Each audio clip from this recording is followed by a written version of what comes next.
It's Tuesday, and it's going to be a big Tuesday here of IndyCar Night Racing, IndyCar Racing Night on iRacing, excuse me, because I swear the strength of field is the biggest that we've ever seen. It's a 48.99, if I was told correctly coming into this. So this is going to be a huge night of racing. Welcome, everybody. Welcome to our coverage of round 2 of season 3 of 2024, the IndyCar Oval Series Tuesday night top split, coming to you from Lost Wages Motor Speedway.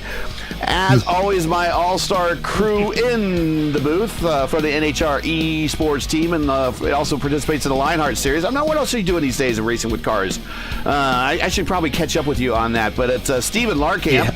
And then we also got it's a home game for him today directly from the mobile studios in Lost Wages is Justin Petschauer. It's a home game for him, as we see Forporti going to the pole with a 220.5. And also joining us and also getting some news from pit road, but with a banged up knee, is LGN. LGN, how you doing? I feel better.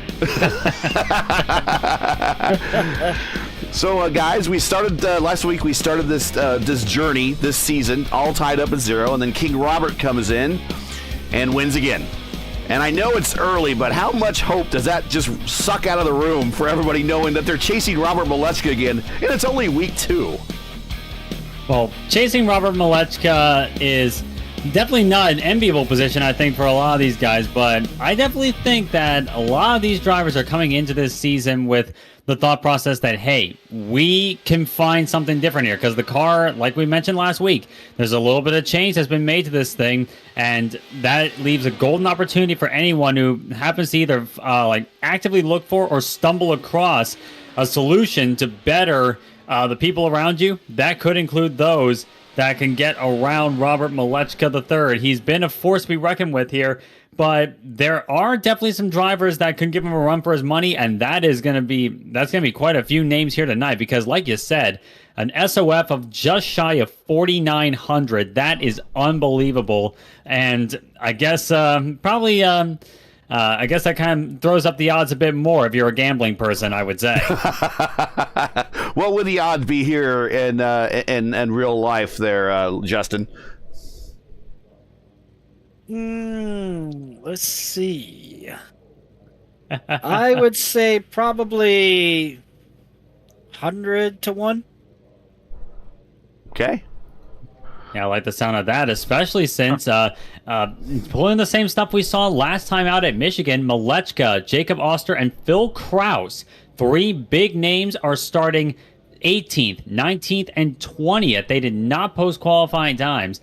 And going on to the grid here, as everyone's just completed their runs, on the pole, Jason Brophy in the number 4, a very fast name from private label Team Hype that we've seen quite a few times. Alongside him, a veteran of the series, but making more of an appearance nowadays here in the series, is Brandon Trost in second spot. Very close quarters up at the front. That's number 4 in the 14. Trey Shadid will start off 3rd in the number 6 machine, alongside former series champion Adriano Pinheiro in the number 2. Adriano Forporti, another Brazilian, will start off 5th alongside the 22 of Matthew Ponto. Very good qualifying run from him tonight. Our friend Clendy, Kyle Clenworth in the number 10, will start 7th alongside our old friend Mark Murphy in the 8 machine, starting 8th. Antonio Estrada, another friend of the show, starting 9th in the 17 machine. And rounding out your top 10 will be Alan Morea in the number 19. Ty Quilla will start 11th in the number 11 machine, another very fitting number. And same can be said for Wes Weedman, starting 12th in the number 12. Peter Kabuski, a very fast run last time out at Michigan, will start 7th. And will start 13th, I should say, in the number 7 car, alongside Hayato Matsuda in the 15 machine, starting 14th place. Masato Shimizu, another Japanese driver, will start off 15th in the 21, alongside Nate Brody, another name that I've saw quite a bit in other leagues, but great to see him back, starting 16th. A rough qualifying for him. Let's see what he could do. And sandbagging as his last run, clearly, as Matt Taylor in the number 18 will start 17th. So, yeah, looking at that qualifying time, that was definitely just him coasting. And getting to the 6 drivers that did not post qualifying times, Robert Malechka III, the number 1 machine, will start 18th. Jacob Ulster's number 3 will be 19th, and Phil Kraus in the number 5 will start 20th. Colin Keister in the 13 will start 21st. Jaden Profits, number 20, will start 22nd. And shotgun of the field, the 23 of Colin Bowden. So 23 drivers in a massive strength of field here tonight. And I bet some didn't expect Las Vegas to be the one to draw out a big crowd like this. But this is, I mean, if you're going to take your bets, I mean, why not do it in Vegas? I never expected to see a couple of guys that I ran against before in the NIS, Colin Keister and Colin Bowden, to basically forego running B fixed and D fixed at Nashville to come and have some fun in the IndyCar here on my hometown track. But Stevie, we're coming to the green. It's all yours. Yeah, big difference from the tin tops they're probably used to, but great to see new faces out here, especially from the NIS. Pace car off. We have 75 laps ahead of us at Las Vegas. Green flag flies, and on the throttle right away is Jason Brophy. Great start from him, and look at Trey Shadid taking advantage down on the low side, and Adriano Pinero looking to get the jump on Brandon Trost. A bad start for Trost right now, and coming under pressure from, I believe that's Adriano Porporti. Yes, it is. Down on the low side and almost 3 wide action. Side by side and through much of the pack there behind the leaders here.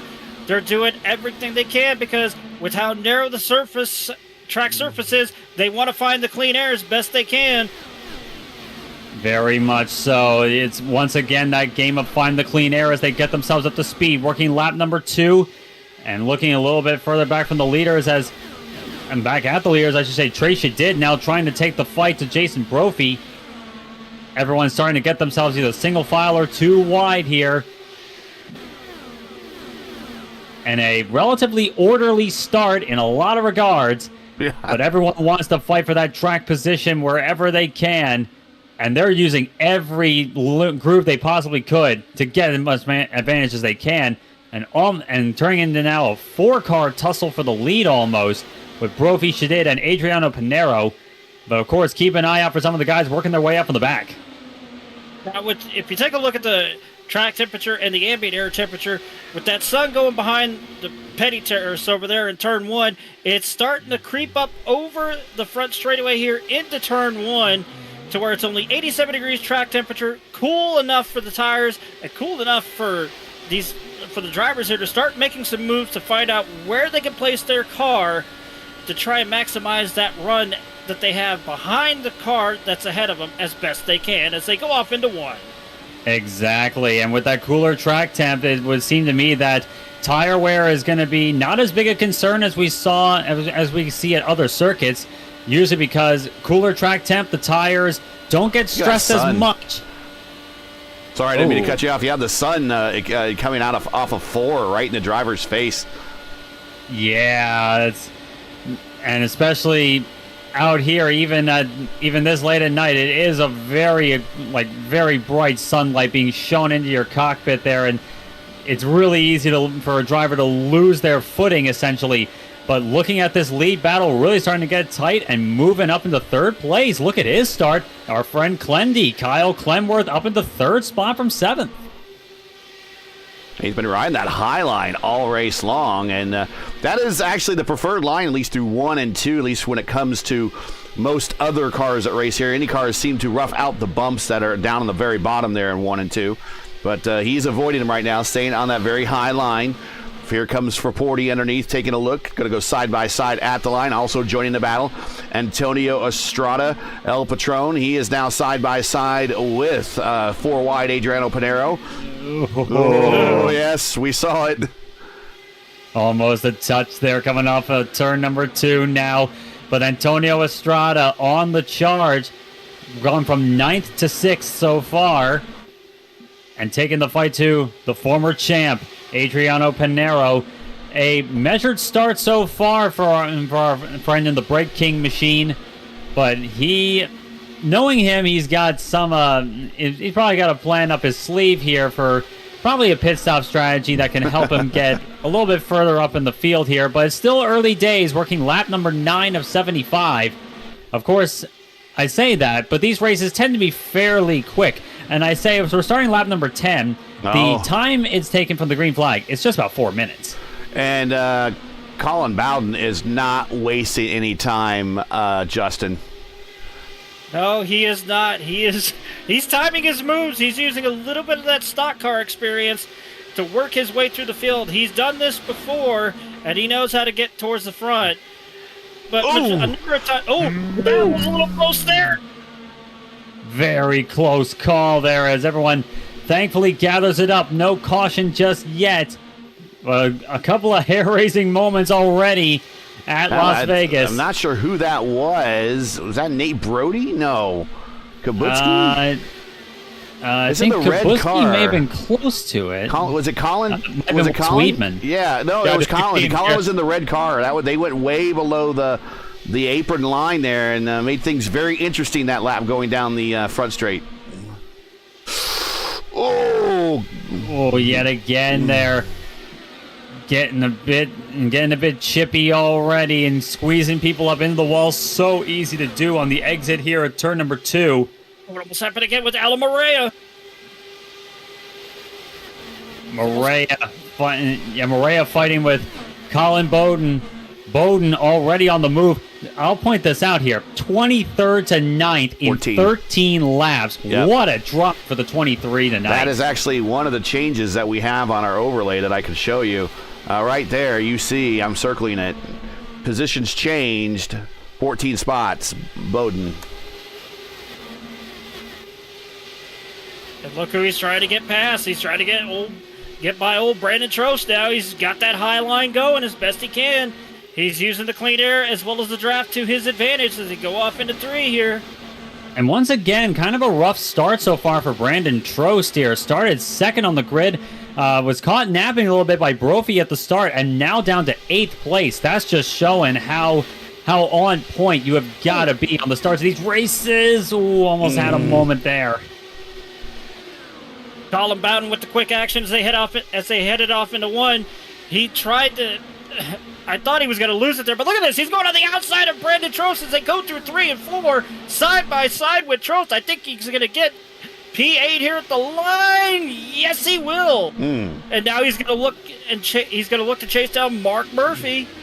You guys were talking about it, that high line working exceptionally well. So now he's trying to take it to Mark Murphy up on the high line here. Murph probably did not see that one coming. But Colin Bowden, what a start so far. He is loving that high line right now, and he clears him up into 7th place. I'm speechless right now. What a drive. This is fantastic stuff to see. And like you guys were saying, that high line's working very well. I don't think Jason Brophy cares about it too much because it's predicated on the cars around him being an issue, but he's got no one in front. But everyone else, they are looking for whatever line they possibly can, and Bowden has definitely found something here on that high line and whatever tools he's using. Well, and as he passes more and more guys further back with maybe not as much experience in the cars, he's starting to get into the, let's say, as Brandy Macho Man's like to say, the cream of the crop up at the top here. It's not going to be as easy for him, not to mention a lot of the other that we expect to see at the front, including two-time series consecutive rating series points champion Robert Malechka. He's just kind of hanging out back in 20th. Whoa, there he goes. Goodness. That was very, very close. Almost came into contact with, trying to see if that was Colin Keister, who's now moving. Who's also, like Bowden, moved up quite considerably from 21st to 7th right now. They have virtually followed each other through the field. Pretty much, and it's amazing that it's kind of amazing in a lot of ways. You see these guys really getting in at hammer and tongs, and they move themselves up to the front of the field. But you know who hasn't? Malechka, Ulster, and Kraus. Yep. They're still within 3 seconds of the leaders, naturally. Nobody's had any serious issues, but and I it's don't know, quite interesting. Yeah, and I find it interesting, too, is that Jaden Profit back here in 23rd, does he know something that we possibly don't? Because he's just kind of hanging out with these guys. He's also in a, I think, is that a Captain Morgan livery, which is the same livery as Keister, who has now moved his way up to 5th. But I'm wondering if maybe he's been doing some scouting and sees that, those are the guys that normally are up at the top every day. I'm just going to hang out in the back with them, learn something, and maybe follow them up to the front based on strategy. Reporting to the inside. Outside. Sorry. Oh, and here we go. 3 wide in the 3. 3 wide. Pinero tried to stick his nose in on the inside now of Adriano Forporti. Forporti's going to clear him on that high line. Brophy's still leading. He's led pretty much every single lap at this point. But Adriano Forporti from 5th to 2nd. Pinero now starting to get into his stride a little bit. As look who's now here. Colin Keister up to 4th place. What a try for the 13. And Colin Keister was just introduced to the Brazilian clear. Yes, he was. That was definitely pretty much a Brazilian clear moment. But Keister, like you said, getting in amongst the cream of the crop here. These guys are grizzled veterans of the IndyCar community, especially the likes of Brophy and Pinero. These guys have won races. They've won championships. They're very fierce competitors, and we'll see how Keister mixes in with them. He's been pretty brave so far, and I expect that to continue. Brophy has run against Colin Keister before in the NIS, so he knows his driving style, and he's keeping his eye on his relative there as they go through 1 and 2, thinking, "Oh, this guy again." Yeah, it's always something when you see someone. Hang on, Stevie, we got a battle for the leads. They go off into turn number 3 here. It's between Brophy and Pinero. We're watching it from Keister's point of view. Pinero did have a good launch there going into 3. Not quite enough at the stripe. 0.065 as they cross the line here, working lap number 26. We're about a third of the way through, and Forporti tried to stick his nose in there. And Pinero trying to get a bit of a toe into 3 behind Brophy. Not quite enough to get up alongside him. But this battle looks like it's going to persist for quite a while. Brophy's been holding that low line the entire time, pretty much since the drop of the green flag. Naturally, I would expect that, especially since you have no one in front of you to take the grip away. I'm wondering, in a way, how the tires will be handling up on everyone's cars. And that's I gotta wonder about when these stock car ringers jump in these cars. We've seen it before. They love driving them. All this downforce, all this power. Actually, probably I think these Indy cars have less power than the stock cars. I think 700 horsepower. Indy cars do have, but all this downforce. So they're just like, I'm gonna full send this thing. And sometimes we find that some of the ringers outdrive or overdrive the ability of the car, meaning that they'll use the equipment up, whereas some of the regulars of this car who race this on a regular basis understand the nuances, even in fixed setup racing where we have access to the tools. Those guys always seem to be the ones that come out towards the end up at the front. Almost saw Forporti nearly drift up into Pinero there through 1 and 2. Bit of an understeer moment there, but Forporti trying to get a launch on Pinero, not quite enough. But I've definitely paid witness to what you were describing there, Gary. A lot of drivers, they can overdrive the equipment and cook the tires, especially, and that will kill them long term here. But right now, Colin Keister has got himself into a good, solid position. He's in the toe of the 3 leaders, and they've opened up a gap. Yeah, they have. A little bit of a breakaway. Yeah, a little bit of a breakaway between the first 4 and then P5. And now we're watching a battle right now between Clintworth and Truss. These 2 drivers are not very friendly with each other. They're not on the Christmas card list, but they're up here fighting for 5th spot. Yeah, and like I said, they had a great scrap last time out at Michigan.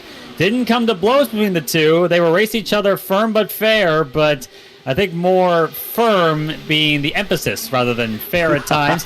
These guys, as you said, they're not big fans of each other, and I think at least I know Clemworth. Oh, contact!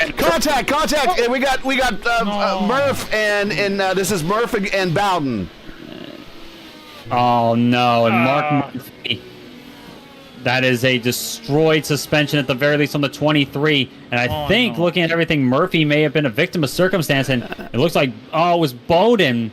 Yeah, we just changed the camera to it. I saw a change for position. I moved the camera back there.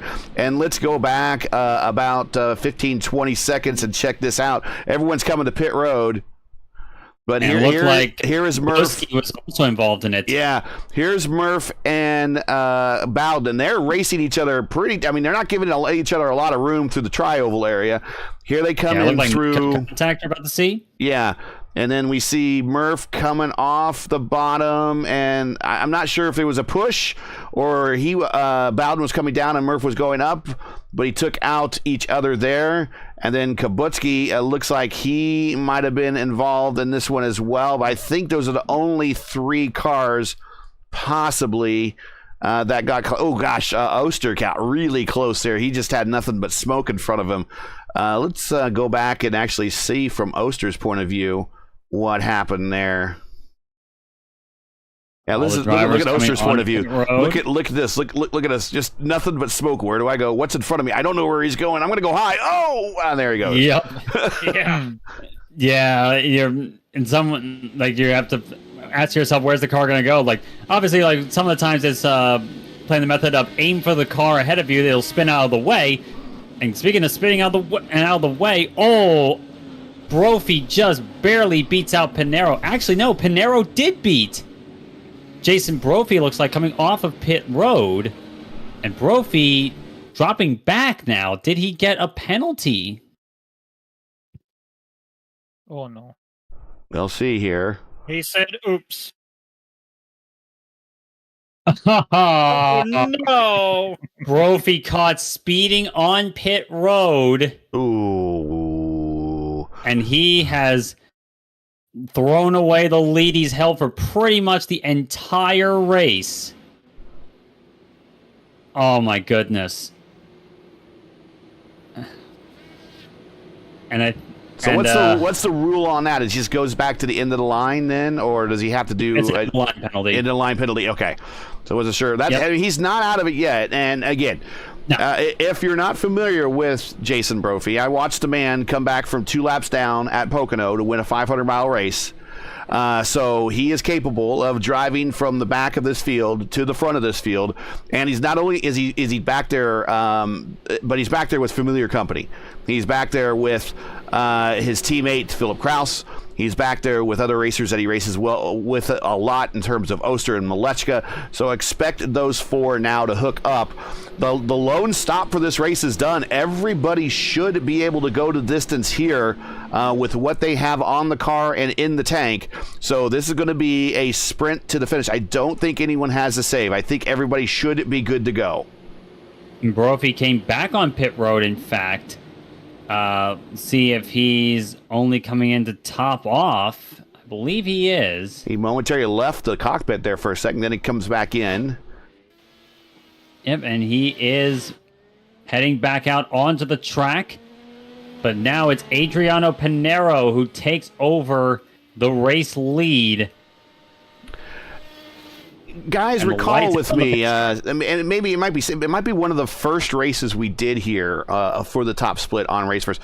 Was this the track where during the pace lap that somebody wrecked Pinero on the pace lap, and then Pinero ended up getting repaired and then coming back and winning that race? Yeah, My first thought was Franzoni, but I could be wrong on that. But I remember him getting wrecked on the pace lap and coming back to win. So if that's any indication of the stuff we can see here at Vegas, I'm not counting anybody out at this point, but we're back green. Adriano Pinero in a spot that he has long relished. The lead of the race, he's really been kind of struggling in some ways as the former series champ, but now back in a comfortable spot, I would think, as for Porty and Clenworth battling it out for second, and Colin Keister still sitting in that top 5 spot, and behind him, Brandon Trost starting to make his presence known. Colin Keister lost so much momentum there on that restart going through 1 and 2 that to the point that Trost passed him, and now he's about to get passed by Antonio Estrada.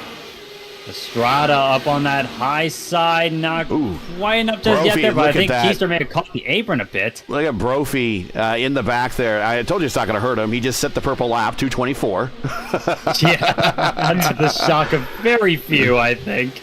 Well, and let me remind you how fast 224 is here. So when this track was first built, it did not have all this banking. It was basically a very flat track. I want to say it only had like 9 degrees of banking in the corners. 12 degrees. 12 degrees originally, so it wasn't very banked. But when IRL came here, it was the last race they ever used the big turbocharged cars for. And Arie Luyendyk took his Indy 500 winning pole winning car and put it on the pole here with a speed of 226.491 as Brophy goes 224.8. So he set that track record on that configuration. The current IndyCar track record was set here back in that kind of tragic 2011 year. Tony Kanaan with a speed of 222.078. So these guys running right now, they would be actually setting new track records with this pace they have going on here. The kart track record, kart did race here. They raced on the flat configuration. That's held by Patrick Carpentier with the speed of 206. So all of the track records are extremely fast here. But there's really been no one dominant driver at Las Vegas in IndyCar history other than Sebastian Bourdais, who won 2 wins here when the kart series came here. Watching this battle up front. It should be mentioned that a friend of ours for the Lionheart series, Richie Hearn, has his lone IndyCar win here, and LGN, your racing hero, Eliseo Salazar, has his lone IndyCar win here. That's why I like Las Vegas. First of all, I like it and don't like it because of Doug Welton, but it's also a started 97, the only win on IRL, so that's good for me. At 2 a.m., I think so. The race is finished at 2 or 3 a.m. in Chile time. Yeah. Was like, oh my God, but he won, so that's a good thing. And the next day, Chile won to Peru and qualified to the World Cup in 90. Oh. France, yeah. Big year. Yeah, so nobody sure. Nobody really likes, in terms of IndyCar racing, really likes the stain of the Dan Weldon incident from 2011 here, and that's one of the chief reasons why IndyCar has not come back. But that's what we got the simulator for, and we could at least race here for the time being, as Morera was up asking the turn 3 and 4 wall for a date. He was so close, he was about ready to give it a kiss. But Pinero down low, and Pinero is not getting off the bottom at all. It's going to take somebody to pinch Pinero down low and to get those tires nice and hot to the point that he can't hold the bottom anymore, and someone's going to have to either work their way around them or sneak their way underneath them. It's coming broken. 2 laps ago, Colin Keister did the one thing we always say to IndyCar drivers going through the turns that are high banked: apron bad. Yeah, right. Track surface good. And that's what happened. He somehow managed to save it. Yeah, kind of a long-time phrase of ours, apron bad. But looking at this battle for the lead, it's Brandon Trost now taking the fight up to Adriano Pinero. And look at the crossover move from Adriano Porporti on the low side of Kyle Clemworth and trying to take Keister with him. Keister very close. Look at him running the white line down there with those left side tires. Down on the apron, very close stuff. We're talking about what the 2 races that Bourdais won here in 2004, 2005. I was actually here for both of those, and they were running the road course configuration. And yes, they were. Let's just say it was somewhat packy, but it wasn't pack racing. Yeah, exactly. I mean, I remember watching a replay. I believe it was the 2005 race. It was the one where there was actually a wreck between Bourdais and Paul Tracy. Yeah, during their heated rivalry where Paul Tracy was signaled to go onto pit road, and Bourdais basically gave him the chrome horn in return. Yes, he did. And that was, like you said, it was kind of a packy deal. And with the big holes in the air that the road course setups would give, I could definitely expect that. Here, we're running the close to the super speedway configuration possible. Yeah, small wings. Yeah, you got small wings and everything. Yeah, small rear wing, small front wing. And usually, that, of course, means less downforce on the car. So if you're running in the draft of another car there, you don't have the grip to stay with the driver in a lot of circumstances. So that tends to split up a lot of drivers. And that's not what we're seeing here, because you have so many options of where to put the car. and so many options to gain momentum, it's staying a very close affair all the way up here to lap 50. We're about 2/3 of the way through. Yeah, we're getting through this quickly. Hey, I want to remind everybody, this is the last of the IndyCar Oval Series Tuesday night top split races on this channel. So next week we are moving to ERN, the Elite Racing Network. And you could just type them into YouTube, Elite Racing Network, and you should see at the top of their page, and I'll bring in a window here really quick before we get to the finish here, but I'm going to bring in a partially window. You're going to see these two races here at the very bottom, and their upcoming live streams. There's a Tuesday night top split, and then there's the IIS race. You can click both these buttons, and you'll be notified of when we go live, so you won't miss out on those races. And then also subscribe to the channel. So we're back to the action, but it's important that we want you to know that. So next week, this is for drivers and everybody watching, as Keister does a Brazilian clear on Clindy. And does the Brazilian clear on Fraporti. Fraporti once again down the low side there, and Keister really mixing it in well here. He's been driving brave tonight. Well, we want everyone to know. For the 13. We'll want everyone to know. Yeah, he almost cut down on Fraporti that time there at the tri-oval, almost on the apron. We'll want everybody to know, drivers and viewers, where to come to, first of all, see the race, and for drivers, where do you come to participate for post-race interviews if you get on the podium? You'll want to join the ERN Discord, and that link is in the description too. And my guys aren't helping me any because they're getting out there at the action. I'm trying to get this news in because we got to make sure that you guys next week know where to find the race, because it will not be here. Weedman get cut off. We will not be here on Race First. It will be on ERN. So make sure to check that all out right now. We'll give you a couple more reminders before this weekday's up, but ERN is the home of the IndyCar Oval Series. There's a wreck. Fraporti. No, Fraporti is okay. Fraporti is one of them. And that was a massive netcode contact. Yeah, that was Fraporti's okay. No, Fraporti is... It's okay. It's in ninth position. I follow him, so it's okay. I'm showing Fraporti on the screen as doing the crab walk down the front straight. Yeah, Fraporti is well and truly wrecked. Tyquilla is as well. Tyquilla was the other car involved in that, and I think I also saw the 19 of Alan Morea just barely get away with it, though. He actually netcoded right through that, and that wreck was netcode contact, if you look back at the replay. Oh my gosh. I forgot about Brockman. Sorry. That was horrible, that code. It was not even close. And that was, we'll go back here a little bit and watch from Antonio Estrada's point of view, as he's going to get a run here on the bottom. I think Fraporti had the lift because he had Shadid on the outside. Yep. Fraporti comes down, kind of blocks Estrada a little bit, and then comes alongside of him. And there's like half a car there, and he's already bouncing. Oh, yeah. And then look at Tyquilla. Yeah, and Quilla was just an unfortunate victim of that. And again, that was big netcode too. If I was Tyquilla, I would be so annoyed at that. Oof. And that was Morera in that too? Or did he sneak through that? He snuck through that. Ooh. He did sneak through it. And he almost, as he was trying to evade, almost got Brophy here. So I don't think I don't think the leaders are going to pit here, but I think people further on back will go for that extra set of tires. So there's one, there's two. Morera just goes right through it. So Morera has to have some damage. Wow. Yeah, Morera sitting on pit road right now, as a lot of drivers come in, especially towards the back half of the field.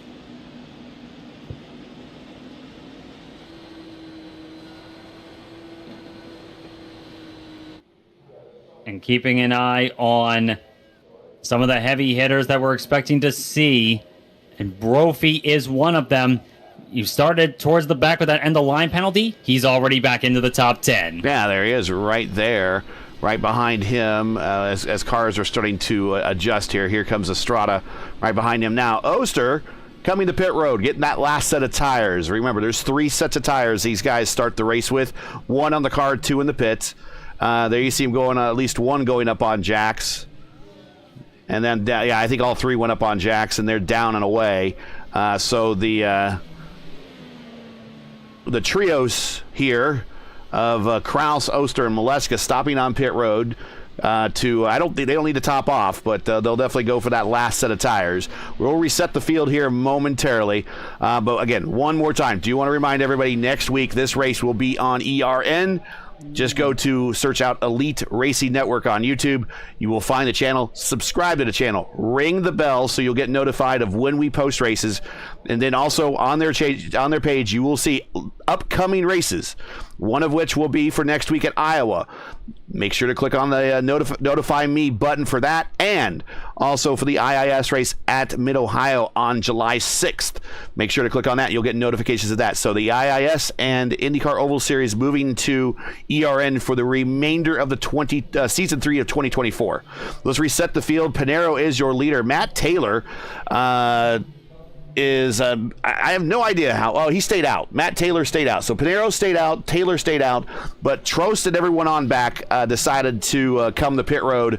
And then Oster, looks like Oster, Maleska, those guys might have came in one more time to I don't know, maybe they were just on the tail end of that. Maybe I just missed that. But Brandon Trost is the first car to come off pit road with a new set of tires. Clindy as well. Wes Weedman is 5th. Tracy did is 6th. Keister 7th. Brophy 8th. Estrada 9th. And Ponto 10th.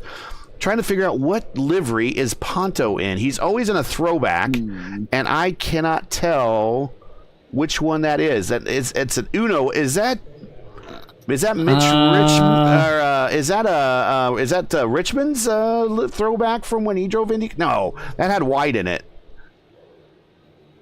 Not sure who that is. That's a good question. I might have to go check his Trading Pates page. Yeah. I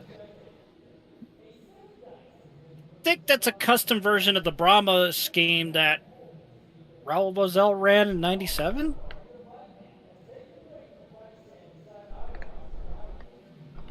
Good, very well. And I would have a look at the Trading Pains page right now, but we're about to go back green. We don't have time. We're getting ready to do the sprint to the end, coming to green at lap 60. 16 laps to go at Las Vegas. It's Pinero on the throttle. Matt Taylor now sitting in second place. That's the Matt Taylor I expect to see. He is up into second place right now. Brandon Trost, Kyle Clemworth, Wes Weedman leading the way into one. Here comes Brophy on the attack on Trey Shadid, as I expected. Already gets up into 6th place. This is the comeback drive from Jason Brophy, and we've seen what he can do in a comeback situation before. Yep. He can definitely do it again. Maleska now on the move up to 12th. He's around Ponto. Now he's looking with Oster and Kraus all in a line, attacking Antonio Estrada next. Watch Kraus on the outside here, getting a big run down the backstretch. Oh, look at the Trost almost sticks his nose in the middle there between Taylor and Pinero. Backs out at the last second as they head down the front stretch. Pinero still holding a nose over Matt Taylor. Brandon Trost looking anywhere he could possibly go. And look on the high side, Kyle Clemworth joining in, but here comes Trost on the low line. What a dive down low. Brandon Trost almost touching the attenuator of the number 2 of Pinero, holding that race lead, and he nearly drifts up into Matt Taylor in the process. Yeah, but they got a slow car up in front of them. This is definitely going to play a factor into this one. That's Shimizu. Masato Shimizu coasting along here. Decent clip so far. It's not like he's a rolling chicane here, but this is still not going to be a situation any of these leaders want to deal with, except maybe to use him as a pick to get by some of the guys they're fighting with. And speaking of fighting, look at Jason Brophy taking it 3 wide up on the high line, up into 5th place already, fighting with Wes Weedman. 2:26.2 purple lap. They're on the move. Game on, says Jason Brophy. kind of getting muscled out on that high line right now. Oh, very close up, Matt Taylor. Taylor, I think, might have got into it. He's going to cost him some momentum. He's going to lose it all down the front stretch. And here comes the, if 6 was a crowd, then 3 more on top of that is going to make this a whole huge company, as we now can throw a literal sheet over the top 10 right now. Yep, it's really turned into a fight. Four wide. 4 wide through 3 and 4. Beautifully held by everyone. It's still Pinero over Trost. No. Keister trying to stick a nose in on the low side. And I think he's going to lose a bit of momentum there, as that's Kyle Clemworth up on the high side, trying to get the launch. God, look at this gaggle. Oh, yeah. Who was that? Ooh, Keister almost drifting up into Kyle Clemworth. And if I may borrow a quote from Matt Malone here, wow, what a gaggle indeed. Guys, look who's in that pack. Robert Malechka and Jacob Oster are here. I am. Listen to LGN. Oh my gosh! I just say I see Brofin is getting super loose on the exit on the 3 and 4-2. So I don't know. And this moment is, you see this wall on 3 cars. You want to be on the first, but you can't. And in my side and myself, I get it frustrated to how to try to hand it to be a second, because the second or the third is guaranteed at least to be at the podium or maybe to win the race, but the fourth is too difficult. It's like you need to wait for somebody to make a mistake or something like that. Yeah. I think we almost saw it too, what you were saying. And one thing I should also note, Phil Kraus now up into 5th place. He's gotten around Jason Brophy, his teammate at Private Label Team Hype.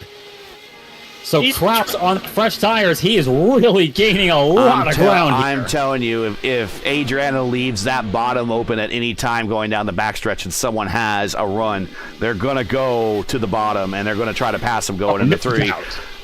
No doubt about that. No doubt about that at all. Oh, God. Oh, look at this. Look at this. Very close stuff. Look at Keister trying to stick it in the middle. Oh! Pinero is wrecked. All 3 of them are wrecked. Keister and a massive pile up in 3 and 4. Clindy's your leader. Trost, Pinero. Keister made contact there. Was Jacob Oster involved? Some people are talking on the radio. Jacob was involved in it. That's what I'm talking about. That's what I'm talking about when you're getting frustrated. Heavily damaged. Unbelievable. He got netcoded into Trost. Oh, Let's see. Let's have a look at what happened here. This has shifted this race massively. Oh, the netcode. Yeah, he netcoded off Keister. He did. Bit of a netcode contact. It was a very close situation regardless, but it was netcode contact between Colin Keister and Brandon Trost, sends it down into Adriano Pinero, and Pinero is just a passenger. Look at this. Keister gets a run on the bottom underneath Trost. Now he's got nowhere to go. He's trapped in here, and I think he actually comes up into Trost a little bit, and he kind of rescues it to stay on the bottom. He might actually be, if he's not damaged. I think he's going to be damaged now because there is Oster. Trost is limping. Trost is being scored as the leader right now. Okay, so he is limping along here. Broken suspension, broken front wing. And he does have a meatball flag, I should note. Well, there's less than 4 to go, and you have 5 to answer that. So he could actually finish this race, and my understanding, not get a penalty. I thought Clindy was scored as the leader. But he was not. After everyone reset, it's Trost, Keister, Kraus, Klindworth, and Malechka, your top 5. Are we going to go racing here? I would suspect with we crashed with 6 to go. We're now at 4. Yeah, I think we're going to get 1 lap out of this thing, but I just don't see Brandon holding on with the waggly nose there. Yeah, I think what he's trying to do here is Because if we do go back green flag running at the end of this, I think what he'll do is just pull on the pit road, because at the very minimum, he will finish, at worst, he'll finish 15th in this race. Yeah. Given how the attrition has played out in this event. So he's not going to lose too terribly much doing this in any case. It's still going to be a hair-raising drive around here, and lights still on the pace car, so I think you're going to be right. It's going to be a one-lap shootout. Yeah, so real quick, looking in chat, AJ Musselman there is in chat. He says a rolling chicane would be easier. Jonathan Bloom, Johan Bloom says, is netcode always this bad in iRacing? It's notoriously bad with Indy cars, and it's because it's predictive collision code that causes the cars then to do things when it predicts there's going to be a collision. And sometimes these Indy cars are moving so fast that the code can't keep up, and it will then do these phantom collisions, which we call netcode. It is not so bad in other cars in other series, although other cars in other series do suffer it, but really not as chronically as bad as the Indy cars do. And that's just not these Indy cars. The DW12s are also pretty bad. IR05's not as bad, but really any class of the IndyCar, you could expect netcode to always be an underlying factor when you're in close racing. And another thing to consider on that point too is the fact that drivers have different ping levels, different internet connection speeds connecting to the server. We're running on the North American server, obviously. And some of the drivers, a good number of them are from Brazil, and their ping. So, looking at some of the drivers, I got this ping is 66. Yeah, I got an example up on the screen here. So, a lot of people don't see the screen because I have it hidden. But here's all of the 1 lap to go. 1 lap to go. So here's all your pings, and then the ones in orange are the ones that are people typically coming in from far away. So Matsuda makes sense, Morera makes sense, Shimizu makes sense, Pinero makes sense. So those are all coming from far, far away. And you when you race against these people, and this is something that you might want to plan for in your future racing, is always pay attention to this. As we're getting ready to come back to go green, always pay attention to these pings because it might play a role in close racing at some point during the race. Indeed. It's one of those facts of life of racing in the virtual world here. And with 1 lap to go under this caution, I think it's going to be green now. It's going to be green now. So Trost said that it's going to be going to pass the pace cars. Yeah, Trost just zipped by the pace car right now and dives onto pit road and gets himself out of the way of the situation. Good move on him, naturally. But it's going to be Colin Keister who initiated this whole kerfuffle, who will lead with 1 lap to go. I wonder. Here we go. Gets his green flag. And Kraus did not get a good start. Clindy on the outside. Clemworth tried to get a run on there, not quite enough into 1. What can Kraus do? This is going to have to be the money shot. Only 1 chance. 1 chance at this. Phil Kraus looking to the high side. He's got to launch side by side on Colin Keister coming to the checkers. Who's it going to be to the stripe? It's going to be Keister. Kraus looked like he backed down at the end, but it's going to be Colin Keister. It did 21st to a win. It did look like he backed out at the end. I'm not sure what happened there.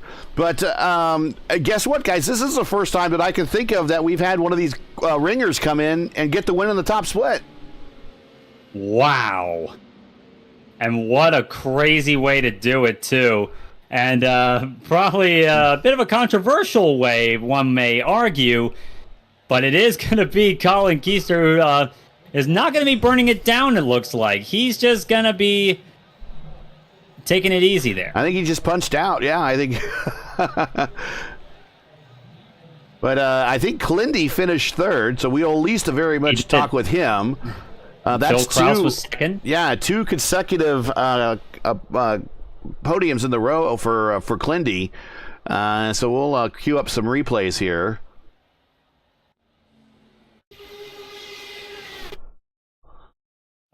Guys, I hate to go off topic here, but the world of baseball has taken a hit. Uh-oh. Okay.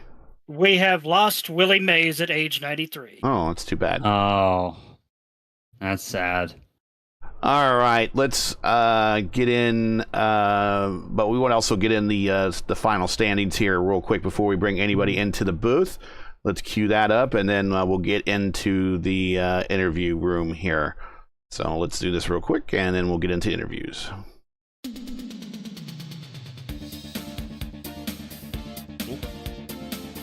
And there we go. Colin Keister with the win. Led only 5 laps right there at the end.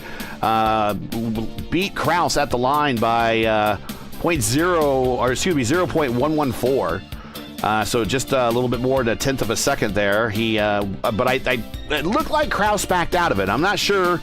Is it if he just didn't have the run and decided, I'm going to back out of it. I got second. I don't know. Clindy finishes third, so that's the second straight podium for Clindy. Malechka with the purple lap during the race. He finishes fourth. Brophy fifth. Wes Weedman. And, man, Wes Weedman has been in this service for a long time, and it's good to see him in these cars. He is sixth. Trace did seventh. Antonio Estrada eighth. Jaden Profit ninth. Nate Brody in 10th. Very quiet race for Brody. We didn't really call him out very much. Matt Taylor 11th after a smack of the wall there and not really recovering very much, but was amongst the leaders there after a little strategy played. Good on him. 12th for Trost. I'm sure he would want that one back. Shimizu 13th. Ponto 14th. Oster 15th. Pinero 16th. Morera 17th. Mitsuda 18th. We got Fraporti 19th. Kabutsky 20th. A lot of these guys are out due to incidents. And, not done yet. Let's get this again. Come on. And Ty Quilla, 21st. Mark Murphy, 22nd. And Colin Bowden, 23rd.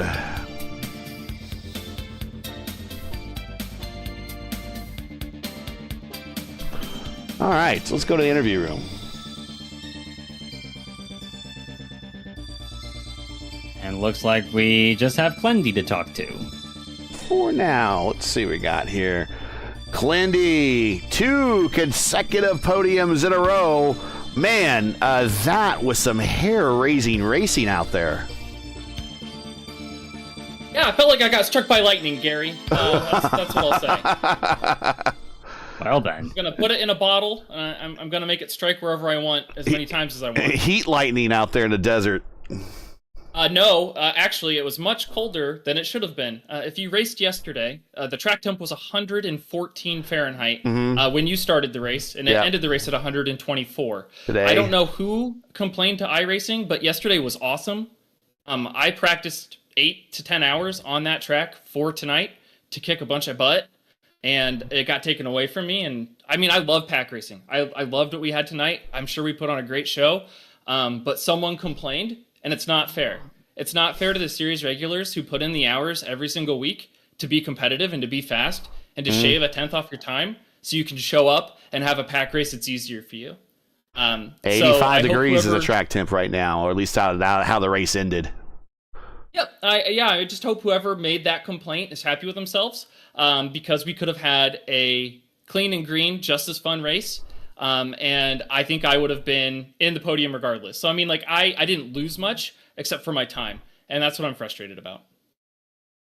Guys, any questions for Clindy? Yesterday was more like the people like practice more than today. That's the mean what you're talking about? You would have to practice to be fast. The track temp was 40. It was 18 degrees Celsius hotter. Turn 4 killed you if you did not lift significantly, if you did not run your tools correctly. If you didn't know what you're doing, you would get exposed. And some of the NASCAR guys who showed up got exposed. We all beat them and we harvested their I rating, and we did it again tonight, except for the way that the race finished. We weren't able to pass each other. Because Tross stayed out, the race was still under pace conditions on the white flag lap. If you passed, you would have gotten a black flag and got sent to the back. So the race was messed up. That's why Malechka lifted when he got around me. Oh, we would have been neck and neck, dead heat, but he didn't want the black flag. Yeah, that's why I tried to understand what he's talking about the complaint against Tross. So I don't know. Well, it's okay. Well, looks like a little bit of a controversy here to wrap up this race, but you finished third. I'm happy for you. Nevertheless, I know you're not necessarily the happiest camper at the moment, but it was a heck of a race. You still had to move up at least 4 spots to even get to that position, and you worked it. So congratulations. Shout outs, friends, family, sponsors. Anyone to say hi to before we let you go, sir? Yeah, absolutely. Check out my sponsor on the side of the car. It's Julia's Kitchen TW on Instagram. It's my wife. She makes amazing fusion food. She's a chef, just like LGN. So she is the chef. She's the chef. She's my boss. And she's coming home soon. I love her so much. I miss her so much. I want to shout out my sister, who's been calling me every week because she knows that I'm lonely. So be my friend, add me on Discord. We can hang out. And I can teach you how to go fast on iRacing. All right. Well, congratulations. We'll talk later, I'm sure. But P3 tonight here at Lost Wages. I tell you what, Gary, I'm going to podium a lot more this season. If you don't see my name on the podium standings, hopefully first or second, I will be very disappointed. Those are my goals this season, and I hope to accomplish it. So far, off to a good start. All right, man. We'll catch you later. We'd love to see it, dude. Wow. And I talked to Clinty quite a bit, and he's generally a very friendly personality, but he is fired up right now. I could definitely, and it's not fired up because he got himself a good finish. He's fired up because the race did not end in a it looks like a very fair state for everybody, but that's neat. I guess there's really nothing we could do about that unless iRacing wants to do something about it, and or if there's any live timing and scoring, but we don't have any live stewarding for these official races. It's just gotta, you got to abide by the rules, and if you don't abide by the rule, then that's when you get the black flag. There's not someone that can, tell your team engineer to tell you to come to pit road immediately and get off the racetrack. There's none of that going on. So I could see where he's coming from, and I can see why he's a little upset, and I can see why that, we probably don't have a lot of people to interview tonight because I think we have some upset drivers out there. Probably so, and they naturally probably don't want to put their worst foot forward in their interviews here. And but you're definitely right. This is definitely going to go down as a controversial finish and a controversial race week already. Even before the race, as Clenty pointed out here. So it, like you said a few times, Gary, like we're IndyCar racers in a stock car racing world, but I think that's more a fact that if there is a shortcoming in the coding somewhere, some iRacers will naturally try to get the most of it that they possibly can.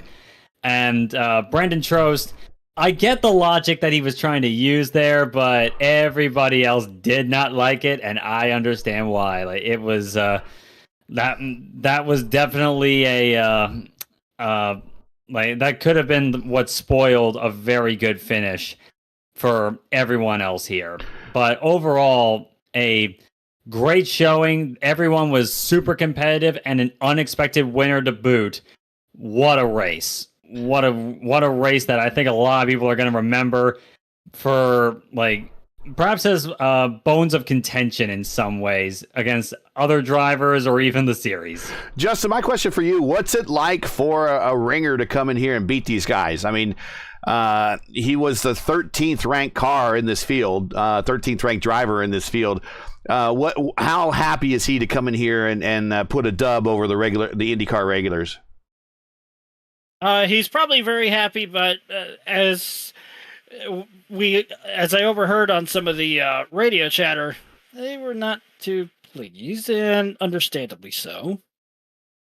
But it's not uncommon now, because you got a number of the guys that are in the NIS as well as other forms of racing that are seeing how good our races are and saying, let's go have some fun. Especially the NIS guys, because I will forever crash the 7th generation Cup car. But a number of guys that I have run against that I still will keep in contact with basically say they won't even touch the Gen 7 anymore because it's that bad of a car at a number of tracks. And that they want the feeling of horsepower as well as having to actually downforce and full send it. Well, yeah. Well, not just the full send and downforce. They want the fun of driving a car that's tough to handle. Okay, fair enough.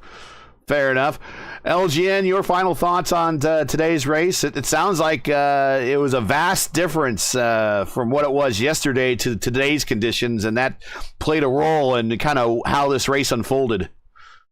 Sometimes you need to handle with whatever is coming. So, for example, I know I did before, like you concentrate all of your, like you're getting focused on to what is coming to the half hour later for the race. Mm-hmm. And then some point it's like a boom, they change everything. It's like that is more packed race like we saw today. That's unfortunately for iRacing because you need to be equal for everybody. So you did on Monday, just do it all the week for the next Monday. So why you change it for the next day? So that's unfortunately for everybody. But hey, if we're talking about the real life, sometimes, for example, if you have a 2 race on the weekend, Saturday is one weather, and Sunday is different weather. So unfortunately, it's like that. It's not like somebody's complaining about the weather, so let's put raining today because the guy finished on 20 is more faster, like Ayrton Senna, something like that. But hey, it is what it is. Good for Kyle because he showed he can be the man on the race today, so he did good. But for all the controversy, I try to understand what I'm talking about. There's many words about trust. Say something, do something. I don't know what I cannot did it, but anyway, it is what it is. And good race. I really thought could be a green flag because after 30 laps, the same tire is getting a little bit more difficult the race. And it's a good thing. We have a good show today. Unfortunately, it's only one lap for the checker flag. So, anyways, that's good for now.